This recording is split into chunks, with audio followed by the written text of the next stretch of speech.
Isang mapagpalang umaga sa ating lahat, mga kapatid ko kay Kristo, mula sa The Solid Rock Morning Devotion. Isang kagalakan na muli tayo ay makapagbulay-bulay sa salita ng Panginoon sa umagang ito. Mga ilang minutong pagbulay-bulay ng mga salita ng Panginoon upang papurihan at sambahin ang ating Panginoong Hesukristo. Ang ating pong pagbubulay-bulayan ngayong umaga ay matatagpuan sa mga awit, Kapitulo 1, talatang 1 hanggang 6. Awit 1, talatang 1 hanggang 6. Mapalad ang tao na hindi lumalakad sa payo ng masama, ni tumatayo man sa daan ng mga makasalanan, ni nauupo man sa upuan ng mga manglilibak, kundi ang kanyang kasayahan ay nasa kautusan ng Panginoon, at sa kautusan niya nagbubulay-bulay siya araw at gabi, at siya'y magiging parang punong kahoy na itinanim sa siping ng mga agos ng tubig, na nagbubunga sa kanyang kapalahunan.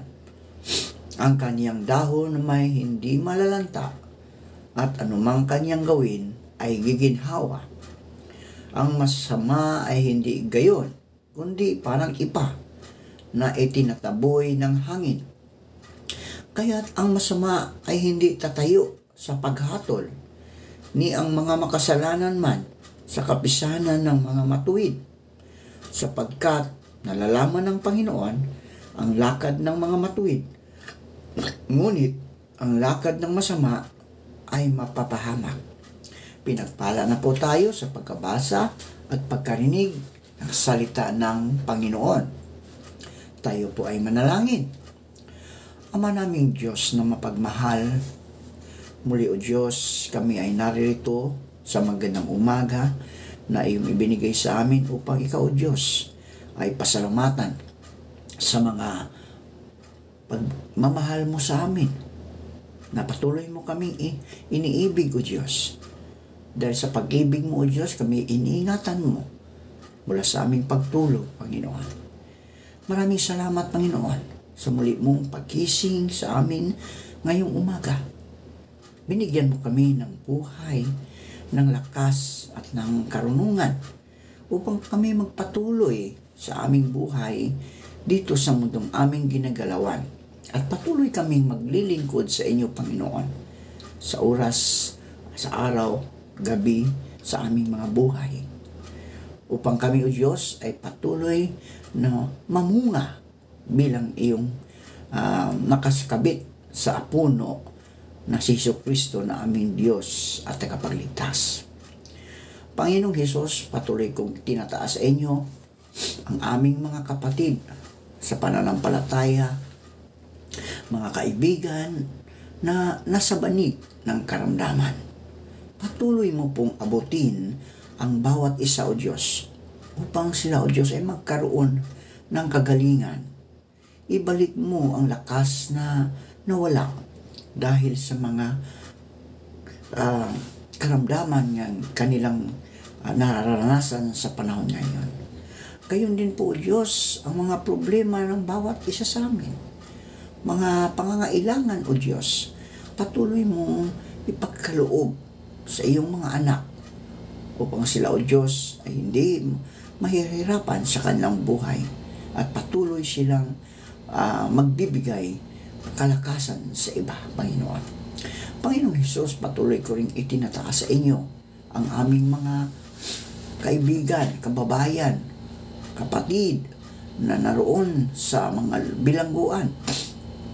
Sila man ay napagbintangan o nagkasala, O Diyos, ingatan mo sila sa loob ng bilangguan upang magkaroon sila ng panahon na makapagbulay-bulay sa iyong mga salita at kanilang isabuhay, Panginoon, sa kanilang paglabas nila sa lugar kung saan sila napipiit, Panginoon.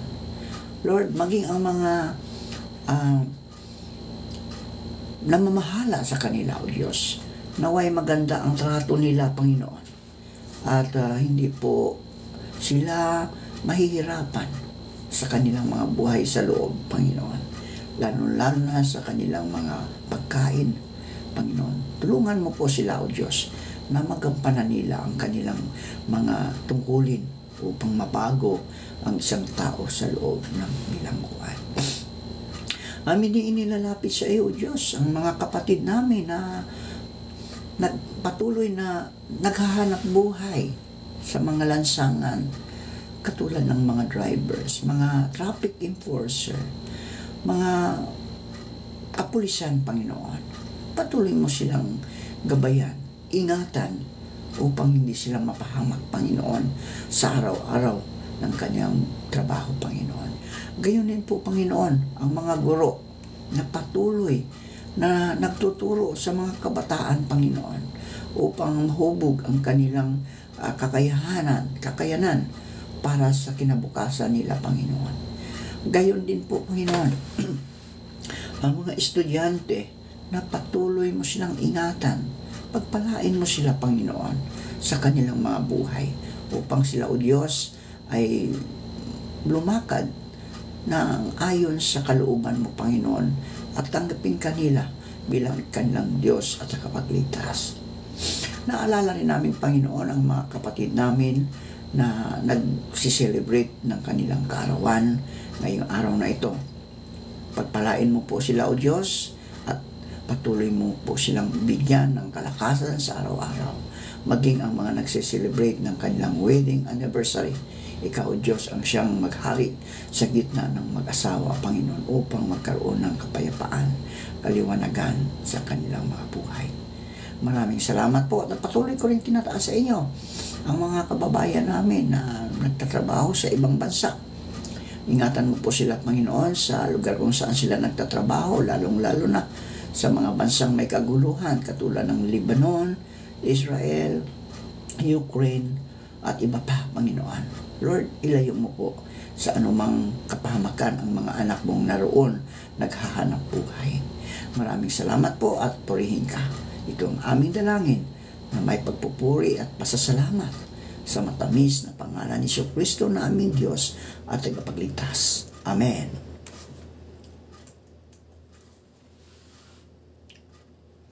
May isang commercial ng isang manufacturer ng mga gamot na ginamit ang phrase o pananalita na huwag mahihiyang magtanong.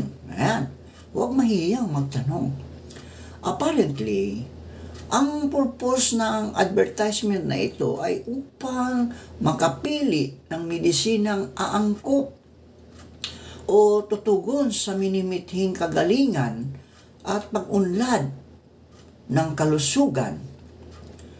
Ang pangungusap na ito, huwag mahihiyang magtanong, ang piniling pamagat sa ating aralin ngayong umagang ito, upang tayong mga mananampalataya ay magkaroon ng tapang na maunawaan ang mga katuruan ng Diyos na sasaad sa ating Biblia, no?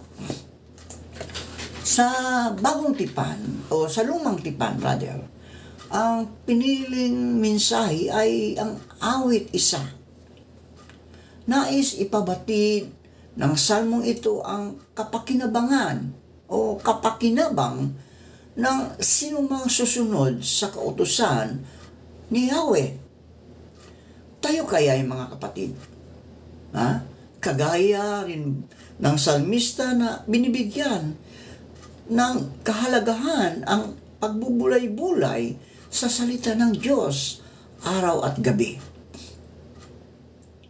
Inahiling tulad ng salmista ang isang taong babad sa salita ng Diyos sa isang punong kahoy sa tabi ng isang batisan, kaya't laging sariwa ang kanyang mga dahon at namumunga sa takdang kapanahunan. Ang sumusunod sa mga kautusan ni Yahweh ay may garantiyang sila'y magtatagumpay. Sa pamumuhay sa katuwiran, ang Diyos ang palaging pumapatnubay sa atin, mga kapatid. Ang pagsangguni sa kasulatan ay katumbas na rin ng pagtatanong.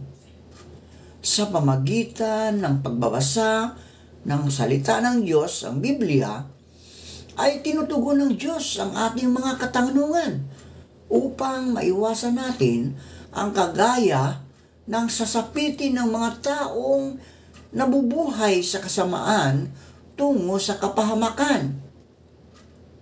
Sa ating aralin dito sa Bagong Tipan, ayon sa Marcos 9:30 hanggang 37, umalis sila roon at nagdaan sa Galilea at ayaw niyang malaman ito ng sinuman sapagkat tinuturuan niya ang kanyang mga alagad na sa kanila'y sinasabi, ang anak ng tao ay ipagkakanulo sa mga kamay ng tao at siya'y papatayin nila. 3 araw matapos siyang papatayin, siya'y muling mabubuhay. Ngunit hindi nila naunawaan ang kanyang sinabi at natakot silang magtanong sa kanya, sino ang pinakadakila? Nakarating sila sa Capernaum at nang siya'y nasa bahay na, ay tinanong niya sila, ano ang pinagtatalunan ninyo sa daan? Ngunit sila'y tumahimik sapagkat sa daan ay pinagtatalunan nila kung sino ang pinakadakila. Siya'y umupo, tinawag ang 12 at sa kanila'y sinabi, kung sino man ang nagnanais na maging una, siya'y dapat maging huli sa lahat at lingkod ng lahat. Kinuha niya ang isang maliliit na bata at inilagay sa gitna nila. Siya'y kanyang kinalong at sa kanila'y sinabi, ang sino mang tumatanggap sa isa sa mga ganitong bata sa aking pangalan, ako ang tinatanggap, at ang sinumang tumatanggap sa akin ay hindi ako tinatanggap, kundi ang nagsugo sa akin. Ipinahayag na si Jesus sa kanyang mga alagad ang mangyayari sa kanya. Subalit hindi pala nila ito naunawaan. Kaya nga si Apostol Pedro ay nirebuke o sinansala ng Panginoong Hesus. Ayon sa Matthew 16:22-23, dinala siya ni Pedro sa isang tabi at sinimulang pagalitan, Panginoon, huwag nawang itulot ng Diyos kailan may hindi iyan mangyayari sa iyo. Ngunit hinarap siya ni Jesus at sinabihan, umalis ka sa harapan ko, Satanas. Hadlang ka sa aking landas. Ang iniisip mo'y hindi sa Diyos, kundi sa tao. Nang mga panahong yaon, mga kapatid, na ang Panginoong Hesus ay narito pa sa lupa, ang mga alagad ay hindi lubusang nakababatid kung ano ang mangyayari sa kanya. Pagkatapos, may takot pa silang magtanong kung ano ba talaga ang kahulugan ng kanyang mga ipinahayag. Mapalad tayo ngayon sa ating kapanahunan, mga kapatid, sapagkat nakapaloob na sa Biblia ang mga kaganapan na mayroon na tayong pagkaunawa pagkat nangyari na ang mga bagay-bagay na hindi maintindihan ng mga alagad at ng mga tao noong mga panahong yaon. Isa pang usapin, mga kapatid, at ito'y pinagtalunan ng mga alagad, ay ang tanong kung sino ba sa kanila ang pinakadakila. hindi magkasundo ang mga alagad tungkol sa tanong na ito. Bagamat kasama nila si Jesus sa kanilang pagtungo sa Capernaum, hindi nila naisipang itanong ito sa Kanya. Ngayong sila'y nagtalo-talo, no? So si Jesus pa ang nagtanong sa kanila. Ano ang kanilang pinagdidiskusyonan habang sila'y nasa daan? Matapos ang gawain at tipunin ni Jesus ang 12, sinabi niya sa kanila na ang sinumang nagnanais na maging una ay dapat maging huli sa lahat at maging lingkod ng lahat. Gumamit pa si Jesus ng isang analohiya sa pamagitan ng isang bata na kanyang kinalong sa kung sino ang tatanggap sa kagaya ng batang kalong niya, alang-alang sa kanyang pangalan, ay kanya ring tatanggapin. Sinabi rin ni Jesus na sino mang tatanggap sa kanya, ay tatanggap din sa amang nagsugo sa kanya. Tayo po'y manalangin. Marami pong salamat, Panginoon, sa mga salita na aming napagbubulay-bulayan ngayong umaga. Dapat, Panginoon, hindi kami mahihiyang magtanong upang malaman namin ang iyong kalooban, Panginoon. Tulad ng isang taong naliligaw, O Diyos. Kapag ikaw ay naliligaw, kailangan magtanong upang mapuntahan mo ang direksyon na kailangan mong mapuntahan. Kaya, Lord, sa aming buhay dito sa mundong ibabaw, dapat kami ay patuloy na manaliksik, magbubulay-bulay ng iyong mga salita upang maunawaan namin ang mga katanungan na nasa aming isipan. Kaya maraming salamat, Panginoon, sa iyong mga salita na ipinagkaloob mo niyo sa amin upang kami, Panginoon, ay patuloy na magbubulay-bulay at ito'y aming isabuhay sa aming pang-araw-araw upang ito'y maging guide namin, Panginoon, sa aming mga buhay, sa aming pagtatrabaho, O Diyos. Salamat, Panginoon. At sa umagang ito, dalangin ko na pagpalain mo ang lahat ng nakikinig sa iyong mga salita at lalong-lalo na ikanyang isinasabuhay upang sila, O Diyos, ay magkaroon ng buhay na walang hanggan. Lord, sa umagang ito, maraming salamat at ikaw, O Diyos, ang siyang maghari sa bawat isa sa amin. Lalong-lalo na ang mga papasok sa kanilang mga trabaho, Panginoon, ingatan mo po sila sa kanilang pagbabiyahe. Patuloy mo po silang gabayan hanggang sila'y makarating sa kanilang mga trabaho, Panginoon. Maraming salamat po. Ito ang aming dalangin. May pagpupuri at pasasalamat sa matamis na pangalan ni Jesucristo na aming Diyos at tagapagligtas. Amen.